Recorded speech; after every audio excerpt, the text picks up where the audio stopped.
ఇక డీటెయిల్స్ చూస్తే దేవతల రాజధాని అమరావతి అయితే ఆంధ్రప్రదేశ్ రాజధాని కూడా అమరావతేనని ముఖ్యమంత్రి నారా చంద్రబాబు నాయుడు అన్నారు. శ్రీ వెంకటేశ్వర స్వామి తమ కుల దైవమని, స్వామికి అప్రదిష్ట తెచ్చే పని ఎప్పుడూ కూడా చేయనని, ఎవరిని చేయనివ్వనని ఆయన స్పష్టం చేశారు. కొందరు తప్పులు చేస్తారని, తప్పు చేసిన వారికి ఇంకో జన్మలో శిక్ష ఉంటుందనుకుంటారని, అయితే తప్పు చేస్తే మాత్రం వెంకటేశ్వర స్వామి ఈ జన్మలోనే శిక్షిస్తారన్నారు. రాజధానిలో వెంకటేశ్వర స్వామి ఆలయ విస్తరణకు సీఎం చంద్రబాబు నాయుడు భూమి పూజ చేశారు. అనంతరం ఓం నమో వెంకటేశాయ అంటూ సీఎం చంద్రబాబు ఉపన్యాసాన్ని ప్రారంభించారు. కలియుగ దైవం శ్రీ వెంకటేశ్వర స్వామి ఈ యుగంలో ఏపీలో అవతరించారన్నారు. 2019లో ఆలయాన్ని నిర్మించాలని సంకల్పం చేశామని గుర్తు చేశారు. ఈ ప్రాంతానికి పేరు పెట్టినప్పుడే వెంకటేశ్వర స్వామి తన ద్వారా సంకల్పించారని తెలిపారు. ఇక్కడి రైతాంగం 29,000 మంది 33,000 ఎకరాల భూమిని స్వచ్ఛందంగా ల్యాండ్ పూలింగ్ విధానంలో ఇచ్చారని వారిని అభినందిస్తూ ధన్యవాదాలు తెలియజేశారు. వారికి ఆ సంకల్పాన్ని వెంకటేశ్వర స్వామి కల్పించారన్నారు. కృష్ణా నదీ తీరాన పవిత్రమైన శ్రీ వెంకటేశ్వర స్వామి దేవస్థానం నిర్మితమైందని తెలిపారు. 1983లో తిరుమలలో అన్నదానాన్ని ఎన్టీఆర్ ప్రారంభిస్తే 2013లో ప్రాణదానం కార్యక్రమాన్ని స్విమ్స్లో ప్రారంభించినట్లు ముఖ్యమంత్రి వెల్లడించారు. తమ ఇంటి దైవం వెంకటేశ్వర స్వామి తమ ఇంటి నుంచే చూస్తే ఆయన నామాలు కనిపిస్తాయని చెప్పుకొచ్చారు. ఎప్పుడూ కూడా వెంకటేశ్వర స్వామికి అప్రదిష్ట పాలు తెచ్చే పనిని చేయనని, ఎవరిని చెయ్యనివ్వనని ఆయన స్పష్టం చేశారు. వెంకటేశ్వర స్వామి వద్దకు ఎప్పుడు వెళ్లినా క్యూ లైన్లోనే వెళ్తానని తెలిపారు. ముఖ్యమంత్రిగా కాదు భక్తుడిగా వెళ్తానని సీఎం అన్నారు. కొందరు తప్పులు చేస్తారని, తప్పు చేసిన వారికి ఇంకో జన్మలో శిక్ష ఉంటుందనుకుంటారని, అయితే తప్పు చేస్తే మాత్రం వెంకటేశ్వర స్వామి ఈ జన్మలోనే శిక్షిస్తారన్నారు. గడిచిన ప్రభుత్వం విధ్వంసం తప్ప మంచి చేసిన పరిస్థితులు లేవని విమర్శించారు. 5 ఏళ్లు ఇక్కడ రైతులకు నరకాన్ని చూపించారన్నారు. ఈ దేవాలయాన్ని 260 కోట్లతో 2 దశల్లో పూర్తి చేశామన్నారు. ఆరోగ్యం, ఆనందం, సంపద ప్రతి ఒక్కరికి అందించాలని వెంకటేశ్వర స్వామిని ప్రార్థిస్తున్నానని తెలిపారు. ఈరోజు మనందరం ఒకసారి ఆలోచిస్తే ఒక పవిత్రమైన దేవాలయం వెంకటేశ్వర స్వామి దేవాలయాన్ని మనం ఇక్కడ నిర్మాణం చేసుకోవాలని ఒక సంకల్పాన్ని చేశాం. కలియుగ దైవం అమరావతి, దేవతల రాజధాని అమరావతి అయితే మన రాజధాని అమరావతి. అంటే ఈ రెండు కూడా ఏ విధంగా సింక్రనైజ్ అయ్యాయని ఆలోచిస్తే, ఇంకొక పక్కన మన రాష్ట్రంలో కలియుగ దేవుడు వెంకటేశ్వర స్వామి ఇక్కడ ఈ యుగంలో అవతరించారు. ఇది ఒక ఆలోచన. ఈరోజు మీరు చూస్తే 2019లో ఆలయాన్ని నిర్మించాలని ఒక సంకల్పం చేసి పేరు పెట్టినప్పుడే వెంకటేశ్వర స్వామి కూడా నాకు ఆ సంకల్పాన్ని ఇచ్చాడు, అమరావతి పేరు పెట్టాలని. అందుకే పేరు పెట్టాం. అదే సమయంలో నేను ఒకటే ఆలోచించాను, ఈ సందర్భంగా ఒక్కసారి ఈ ప్రాంత రైతుల్ని పూర్తిగా మనస్ఫూర్తిగా మరొక్కసారి ఈ సన్నిధిలో వారందరికీ ధన్యవాదాలు, కృతజ్ఞతలు, అభినందనలు తెలియజేస్తున్నాను. ఎప్పుడైనా ఒక పవిత్రమైన కార్యక్రమాన్ని సంకల్పిస్తే ఆ పవిత్రమైన సంకల్పానికి కూడా ప్రజలు సహకరించాలి. ఇక్కడుండే రైతాంగం సహకరించి 29,000 మంది రైతులు 33,000 ఎకరాల భూమి స్వచ్ఛందంగా, మీరిప్పుడు డబ్బులు లేవు కాబట్టి ఒక కొత్త విధానం ల్యాండ్ పూలింగ్లో మేమిస్తామని చెప్పిన రైతాంగాన్ని మరొక్కసారి అభినందిస్తున్నా, ధన్యవాదాలు తెలియజేస్తున్నా. దానిపైనే ఆ సంకల్పం కూడా మీ అందరిలో వెంకటేశ్వర స్వామి కల్పించాడని నేను మనస్ఫూర్తిగా నమ్ముతున్నాను. 25 ఎకరాల భూమి, పవిత్రమైన ప్రదేశం, కృష్ణా నది ఒడ్డున వెంకటేశ్వర స్వామి దేవాలయం. ఇది ఒక్కసారి గుర్తు చేసుకుంటే అదే మనకు ఒక శక్తినిస్తుంది. అందుకే ఈ అమరావతిని కూడా ఒక్కసారి నేను గుర్తు చేస్తున్నాను. ఇది ఏ మాత్రం మీకెవ్వరు కూడా అనుమానం అవసరం లేదు. దేవతల రాజధాని అమరావతి ఏ విధంగా ఉంటుందో ఆ నమూనాగా మన అమరావతి ఉండాలని వెంకటేశ్వర స్వామి వారిని కోరుతున్నా. నాకు ఒక నమ్మకం ఉంది. 2003 నేను ఆ రోజు మీరు చూస్తే ప్రాణదానం సిమ్స్ లో ప్రారంభించాను. ఎన్టీ రామారావు గారు ప్రారంభించిన కార్యక్రమం అన్నదానం 83లో ప్రారంభిస్తే నేను 2003లో ప్రాణదానాన్ని ప్రారంభించి బ్రహ్మోత్సవాల సందర్భంగా దేవునికి ప్రభుత్వ లాంఛనాలు సమర్పించే సందర్భంలో 23 క్లేమోర్ మైన్స్ నా మీద బ్లాస్ట్ చేస్తే సాక్షాత్ వెంకటేశ్వర స్వామి నాకు ప్రాణభిక్ష పెట్టాడు తప్ప ఇంకోటి కాదని చెప్పి విజ్ఞప్తి చేస్తున్నా. అది వెంకటేశ్వర స్వామి మహిమ. నేను చిన్నప్పుడు కూడా మా కుటుంబం గాని చిన్నప్పటి నుంచి మా ఇంటి దైవం వెంకటేశ్వర స్వామి. మా ఇంటి నుంచి చూస్తే మంగాపురం నుంచి ఆ సైడ్ చూస్తే వెంకటేశ్వర స్వామి నామాలు కనపడొస్తాయి. ఆయన్ని చూస్తూ బతికాం. ఆయన పాద పద్మాల చింతన అనునిత్యం తరించాం, ముందుకెళ్ళాం. అందుకే నేను ఎప్పుడు కూడా వెంకటేశ్వర స్వామికి గాని అప్రతిష్ట పాలొచ్చే ఏ పని చెయ్యను, ఎవరిని చెయ్యనియనని మరొక్కసారి మీ అందరికీ విజ్ఞప్తి చేస్తున్నా. అన్ని రంగాల్లో మంగళగిరి నియోజకవర్గాన్ని అగ్రస్థానంలో నిలిపేందుకు విద్యా ఐటీ శాఖల మంత్రి నారా లోకేష్ కృషి చేస్తున్నారు. మంగళగిరి పట్టణం శివాలయం వద్ద 1.72 కోట్లతో ఆధునీకరించిన మోడల్ పబ్లిక్ లైబ్రరీని మంత్రి నారా లోకేష్ ప్రారంభించారు. 1986లో ముఖ్యమంత్రి హోదాలో స్వర్గీయ ఎన్టీఆర్ ఎంఎస్ఎంఎస్ కోటేశ్వరరావు ఆధ్వర్యంలో తెలుగు విజ్ఞాన సమాచార కేంద్రం పేరుతో మంగళగిరిలో లైబ్రరీకి శంకుస్థాపన చేశారు. నేడు ముఖ్యమంత్రి నారా చంద్రబాబు నాయుడు సారథ్యంలో మంత్రి నారా లోకేష్ చొరవతో లైబ్రరీని ఆధునీకరించారు. లైబ్రరీ ఆధునీకరణకు సిఎస్ఆర్ ఫండ్స్ కింద గుంటూరు డిస్ట్రిక్ట్ మినరల్ ఫండ్స్ 90 లక్షలు, ఏపీ టెక్నాలజీ సర్వీసెస్ 42 లక్షలు, novo insurance breaking service private limited 30 లక్షలు అందాయి. లైబ్రరీ గ్రౌండ్ ఫ్లోర్లో పిల్లల కోసం రీడింగ్ రూమ్, ప్లే ఏరియా, వివిధ దినపత్రికలు, వార మాస పత్రికలు అందుబాటులో ఉండే విధంగా room, book reading room, senior citizens reading area, public reading area, పలహారాలతో పాటు మొదటి అంతస్తులో 2 టీచింగ్ హాల్స్, స్టడీ రూమ్, నైపుణ్యంతో పాటు పోటీ పరీక్షలకు సన్నద్ధమయ్యే వారి కోసం reading area, digital library, digital resource సెంటర్ను ఏర్పాటు చేశారు. మోడల్ పబ్లిక్ లైబ్రరీ ప్రారంభోత్సవం సందర్భంగా 1986లో స్వర్గీయ ఎన్టీఆర్ వేసిన శిలాఫలకం వద్ద మంత్రి నారా లోకేష్ సెల్ఫీ దిగారు. లైబ్రరీ మొత్తం కలియ తిరిగి సౌకర్యాలను పరిశీలించారు. ఈ సందర్భంగా అధికారులకు పలు సూచనలు చేశారు. అనంతరం ప్రజల నుంచి అర్జీలు స్వీకరించారు. వారితో ఫోటోలు దిగారు. దేవాదాయ శాఖపై ముఖ్యమంత్రి నారా చంద్రబాబు నాయుడు సచివాలయంలో సమీక్ష నిర్వహించారు. ఈ సమీక్షకు దేవాదాయ శాఖ మంత్రి Anam Ramanarayana Reddy, TTD chairman B R Naidu, EO Anil Kumar Singhal, TTD పాలక మండలి సభ్యులు హాజరయ్యారు. తిరుమలలో అమలు చేస్తున్న బెస్ట్ ప్రాక్టీసెస్ అన్ని దేవాలయాల్లో అమలు చేసే అంశంపై ప్రధానంగా చర్చించారు. గత కొంతకాలంగా సేవలు, అన్నదానం, ప్రసాదంలో నాణ్యత పెంపుకు తీసుకుంటున్న చర్యలు, ఇచ్చిన ఫలితాలు టీటీడీ అధికారులు సీఎం చంద్రబాబుకు వివరించారు.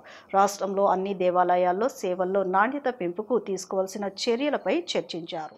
దేవాదాయ శాఖపై ముఖ్యమంత్రి నారా చంద్రబాబు నాయుడు సచివాలయంలో సమీక్ష నిర్వహించారు. ఈ సమీక్షకు దేవాదాయ శాఖ మంత్రి Anam Ramanarayana Reddy, TTD chairman B R Naidu, EO Anil Kumar Singhal, TTD పాలక మండలి సభ్యులు హాజరయ్యారు. తిరుమలలో అమలు చేస్తున్న బెస్ట్ ప్రాక్టీసెస్ అన్ని దేవాలయాల్లో అమలు చేసే అంశంపై ప్రధానంగా చర్చించారు.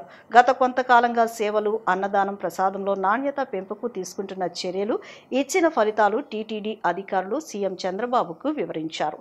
రాష్ట్రంలో అన్ని దేవాలయాల్లో సేవల్లో నాణ్యత పెంపుకు తీసుకోవాల్సిన చర్యలపై చర్చించారు.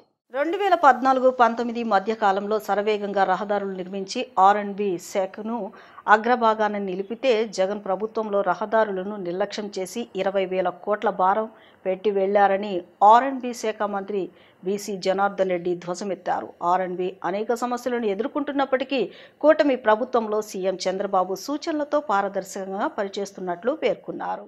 ఆర్&బి అనేక సమస్యలను ఎదుర్కొంటున్నప్పటికీ కూటమి ప్రభుత్వంలో సీఎం చంద్రబాబు సూచనలతో పారదర్శకంగా పనిచేస్తుందని పేర్కొన్నారు. గత ప్రభుత్వం నిర్లక్ష్యం వల్ల రహదారులు గుంతలమయం అయ్యాయన్నారు. రిపేర్లు కూడా చేయకుండా వదిలేశారని ఆరోపించారు. రాష్ట్ర అభివృద్ధికి కీలకంగా ఉన్న పోర్టుల నిర్మాణం శరవేగంగా జరుగుతోందన్నారు. 6 ఎయిర్పోర్టులు నిర్మించేందుకు ప్రభుత్వం చర్యలు తీసుకుందన్నారు. ఆర్&బి శాఖ తల ఎత్తుకునేలా పనిచేస్తున్నామని తెలిపారు. దేశంలో బెస్ట్ మౌలిక సదుపాయాలు కల్పించేగా రాష్ట్రంగా అభివృద్ధి చేస్తున్నట్లు వివరించారు. గత ప్రభుత్వం ఏదైతే R&B శాఖకు సంబంధించినటిని నిర్లక్ష్యం చేయడం వల్ల ఈ రాష్ట్రంలో ఎక్కడ చూసినా కూడా రహదారులన్నీ గుంతలమయమై ఈరోజు రిపేర్లు చేయడానికి కూడా వీలు కానిటువంటి పరిస్థితులు ఈరోజు ఎదుర్కొంటా ఉంది R&B డిపార్ట్మెంట్, మా డిపార్ట్మెంట్. అదేవిధంగా గత పాలకులు చేసినటువంటి పాపాలు, వారు చేసినటువంటి నిర్లక్ష్యం ఈరోజు దాదాపుగా ప్రభుత్వం మీద 15,000 నుంచి 20,000 కోట్ల రూపాయల భారం పడతా ఉంది. దీనికంతటికి కూడా కారణం ఏంటంటే, ఏదైనా ఒక డిపార్ట్మెంట్లో ఒక రోడ్డు వేసిన తర్వాత ప్రతి 5 సంవత్సరాలకు ఒక్కసారి మరమ్మతులు కానీ ఎక్కడైనా రిపేర్లు కానీ వస్తే వెంటనే వారిని రెన్యూవల్ చేస్తారు. ఎక్కడైనా గుంతలు పడితే ఆ వెంటనే గుంతలు పూడ్చడం జరుగుతుంది. అటువంటిది ఎక్కడ కూడా వాళ్ళు చేసినటువంటి నిర్లక్ష్యం వల్ల ఈరోజు రహదారులన్నీ పాడైపోయి రిపేర్లబుల్ ఏదైనా దాని మీద రెన్యూవల్ కూడా చేయడానికి దాదాపుగా 14-15,000 కిలోమీటర్లు పనికి రాకుండా పోయింది. అదేవిధంగా 2014-19 కాలంలో తెలుగుదేశం ప్రభుత్వం హయాంలో 22,000 కిలోమీటర్లు బీటీ రహదారులని కూడా పూర్తి చేసి 7,000 కిలోమీటర్ల జాతీయ రహదారులు మేము నిర్మిస్తే ఈ రోజు వాటిని అన్నిటిని కూడా గతంలో శాంక్షన్ అయినటువంటి అనేకమైనటువంటి రోడ్లకు కూడా శాంక్షన్ గత 2014-19లో మా యొక్క సీఎం గారు చంద్రబాబు నాయుడు గారు ఆ రోజు శాంక్షన్ చేసి రాష్ట్రంలో 6,534 కిలోమీటర్లకు 5,000 కోట్ల రూపాయలతో AIB ద్వారా ఆ రోజు మేము శాంక్షన్లు తీసుకొచ్చాం. జనరల్ గా ప్రభుత్వాలు మారిన వెంటనే అక్కడ ఏవైతే శాంక్షన్ ఉన్నాయో ఆ పనులు కూడా అన్నిటిని కూడా కంప్లీట్ చేయవలసినటువంటి బాధ్యత వచ్చిన ప్రభుత్వానికి ఉంటుంది. అదే విధంగా అనంతపురం ఎక్స్ప్రెస్ హైవేని ఆపేశారు, అమరావతి రింగ్ రోడ్డుని దాన్ని కూడా పనులు నిలిపేశారు. రాష్ట్ర వ్యాప్తంగా 30,000 కిలోమీటర్లు ఉండగాని కూడా నాడు ఆ ప్రభుత్వం అంతా కూడా నిర్లక్ష్యం చేసి ఈరోజు అధ్వానమైన పరిస్థితుల్లో ఉన్నామని కూడా తెలియజేస్తా ఉన్నాం. అదేవిధంగా భారత్ మాల కింద 36,000 కోట్లతో 5 జాతీయ రహదారులు తీసుకొస్తే వాటిని కూడా నిర్లక్ష్యం జరుగుతూ ఉంది. వీటన్నిటి పాపాల వలన ఈరోజు మాకు ఎన్నో సమస్యలు ఎదురుతున్నప్పటికీ మా గౌరవ ముఖ్యమంత్రి గారి సూచనల మేరకు ఈరోజు R&B రహదారులలో మా ప్రభుత్వం వచ్చిన వెంటనే ఈరోజు మేమంతా కూడా వాటన్నిటిని కంప్లీట్ చేయాలని ఒక నిర్లక్ష్యం యొక్క కృతనిశ్చయంతో ఈ సంవత్సరము మిషన్ పార్ట్ హోల్ కింద దాదాపుగా 22,000 కిలోమీటర్లు పార్ట్ హోల్స్ అంతటి కూడా 1,061 కోట్ల రూపాయలతో ఇమ్మీడియట్గా మిషన్ పార్ట్ హోల్స్ తీసుకొని శరవేగంగా ఆ పనులన్నిటిని కూడా 6 నెలల కాలంలో కంప్లీట్ చేయడం జరిగింది. అయినప్పటికీ ఇంకా రోడ్లు కూడా పరిస్థితులు కొన్ని యొక్క గుంటూరు, కృష్ణా, ఈస్ట్ వెస్ట్ గోదావరి ఈ ఉత్తరాంధ్ర జిల్లాలలో ఏవైతే నల్లమట్టికి సంబంధించిన పొలాలు, రేగడి పొలాలన్నింటినీ కూడా అధ్వాన పరిస్థితుల్లో ఉన్నప్పుడు ఇప్పుడు మళ్ళీ 3,000 కోట్ల రూపాయలతో దాదాపుగా ఈరోజు 3,000 కోట్ల రూపాయలు వెచ్చించి టెండర్లు కూడా పిలిచడం జరుగుతూ ఉంది. భవానీ దీక్ష విరమణలకు తరలి వచ్చే లక్షలాది భక్తులకు అసౌకర్యం కలగకుండా అన్ని ఏర్పాట్లు చేస్తున్నామని జిల్లా కలెక్టర్ లక్ష్మీషా తెలిపారు. ఇప్పటికే పనులన్నీ చురుగ్గా సాగుతున్నాయని అన్నారు. దీక్ష విరమణలు సమీపించేలోగా అన్ని ఏర్పాట్లు సజావుగా పూర్తి చేయాలని సంబంధిత అధికారులకు ఆదేశాలు జారీ చేశారు. భవానీ భక్తులు గుడికి వచ్చి అమ్మవారిని దర్శించుకుని ఇరుముడులు సమర్పించి తిరుగు ప్రయాణం అయ్యేంత వరకు ఎలాంటి ఇబ్బందులు తలెత్తకుండా చూస్తామని స్పష్టం చేశారు.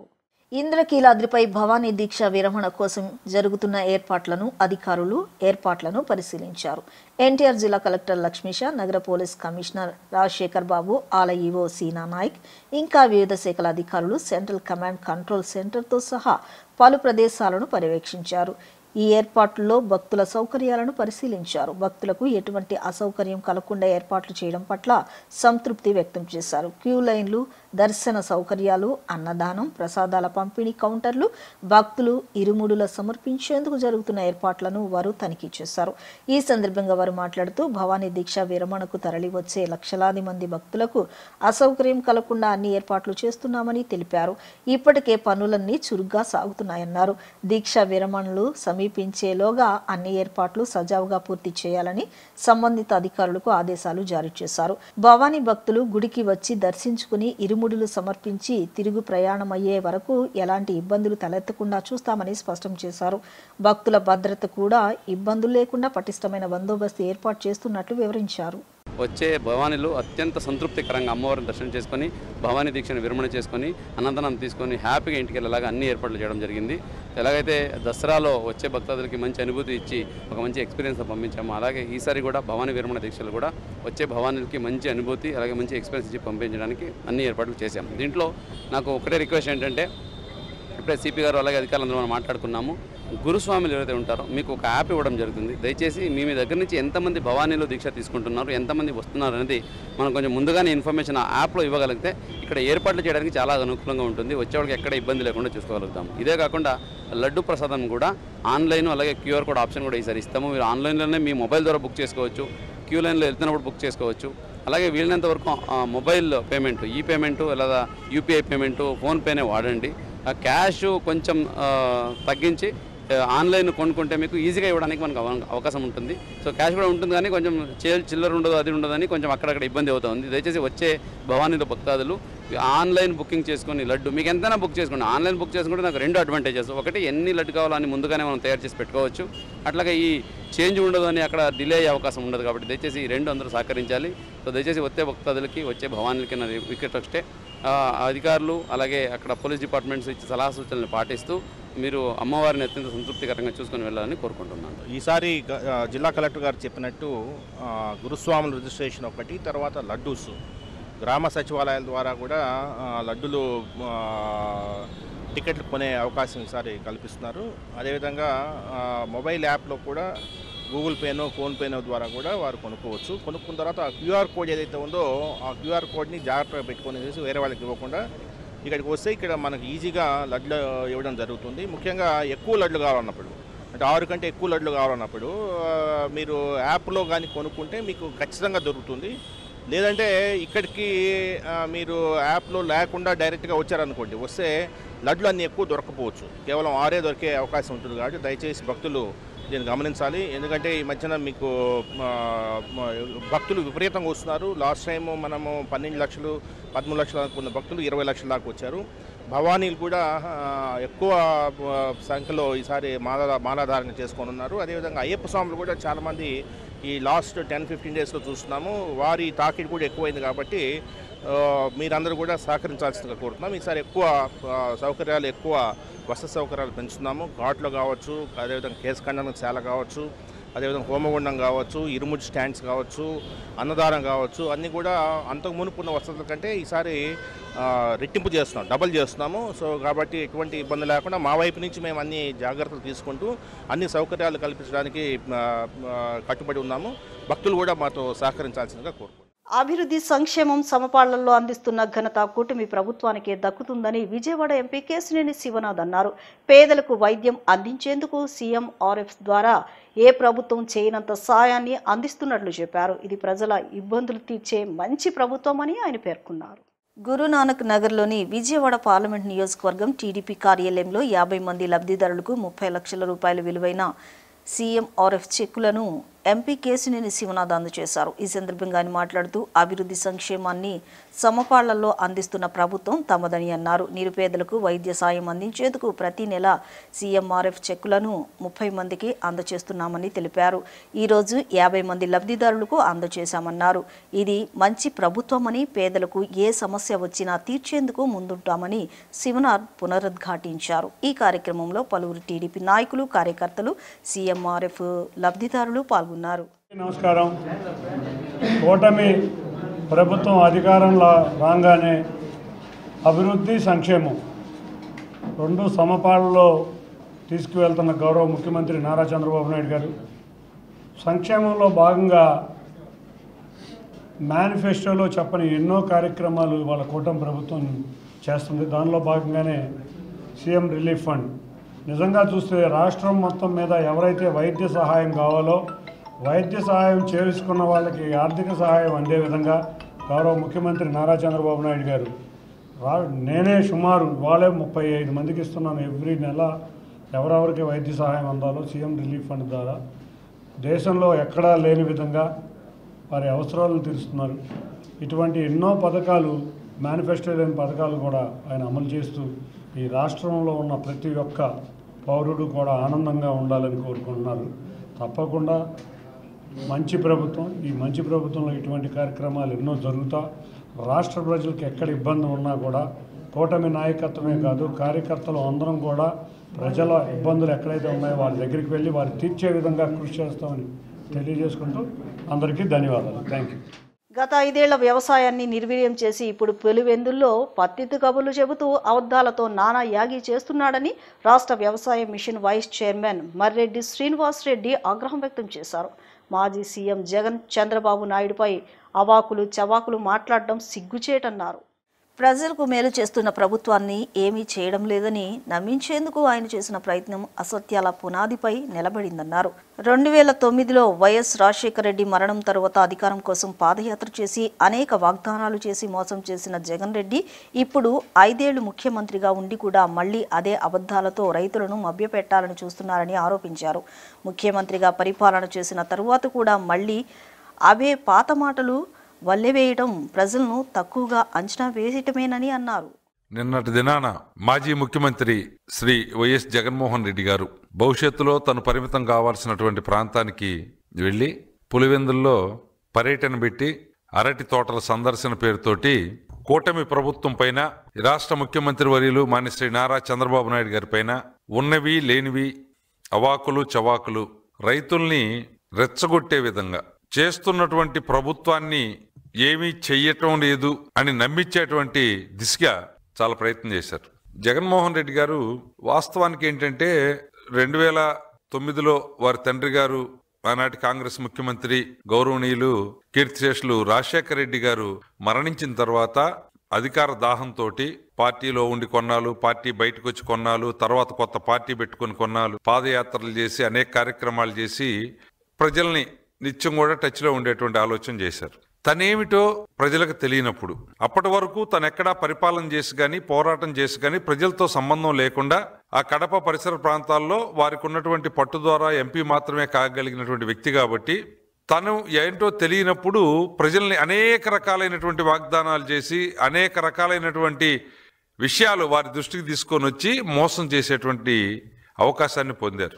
ఆ విధంగా ఒక రాజకీయ నాయకుడిగా పరిణితి సాధించినటువంటి వ్యక్తి ఇప్పుడు మళ్ళీ 5 సంవత్సరాలు తన అధికారంలో ఉన్న తర్వాత తను ఏమి చేశాడో ప్రజలు చూసిన తర్వాత మళ్ళీ మొదటికెళ్ళి తన అబద్ధాలు చెప్పేదానికోసం తన అబద్ధాలను నమ్మి ప్రజలు తన వెంట నడుస్తారు అనేటువంటి అపోహలో ఒక పొరపాటు ఆలోచనలో ఉండి ఈరోజు జగన్మోహన్ రెడ్డి గారు చేస్తున్నారు. తనే కమ్యూనిస్ట్ పార్టీ నుంచి ఒక ప్రతినిధిగానో ఒక రైతు నాయకుడిగానో ఉండి మాట్లాడితే తనకెప్పుడూ అవకాశం రాలేదు కాబట్టి, తనకు అవకాశం వస్తే ఏమి చేసి చూపించేవాడో లేదు కాబట్టి తను ఎన్నిసార్లు చెప్పినా ప్రజలు దాన్ని విశ్వసించడానికి అవకాశం ఉంటుంది. నువ్వు ఒక ముఖ్యమంత్రిగా ఈ రాష్ట్రానికి 2019 నుంచి 24 వరకు పరిపాలన చేసిన తర్వాత మళ్ళీ తిరిగి ఈ రోజు అదే అబద్ధాలని ఒల్లివేసేటువంటి ప్రయత్నం జరగటము అంటే ప్రజల్ని తక్కువగా అంచనా వేయటం, అధికార పార్టీ మీద నిందలు వేసేటువంటి కార్యక్రమాన్ని తీసుకోవటం, చంద్రబాబు నాయుడు గారి మీద నిందారోపణలు చేసేటువంటి ప్రయత్నం చేయటం అంటే ఓకే. కానీ ఇక్కడ ప్రజలను కూడా తక్కువ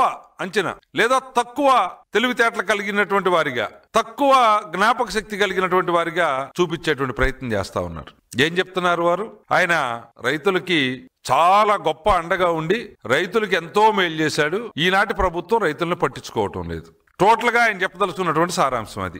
నేను అడుగుతున్నా, 2014 నుంచి 2019 వరకు ఈ రాష్ట్రంలో అధికారంలో ఉన్నటువంటి తెలుగుదేశం ప్రభుత్వం రైతు రుణమాఫీ జీవో తీసుకొని వచ్చింది. 3 విడతలుగా మనకున్నటువంటి ఆర్థిక పరిస్థితిని బట్టి కేంద్ర ప్రభుత్వ సహకారం లేకపోయినప్పటికీ 3 విడతలుగా 1,50,000 రుణం ఉన్నటువంటి రైతుకి 90,000 చొప్పున, ₹1,00,000 ఉన్న రైతుకి 60,000 చొప్పున, 50,000 కన్నా దిగువన ఉన్నటువంటి రైతులకి ఏక విడతలో మొత్తం రుణాలు రద్దు చేసింది.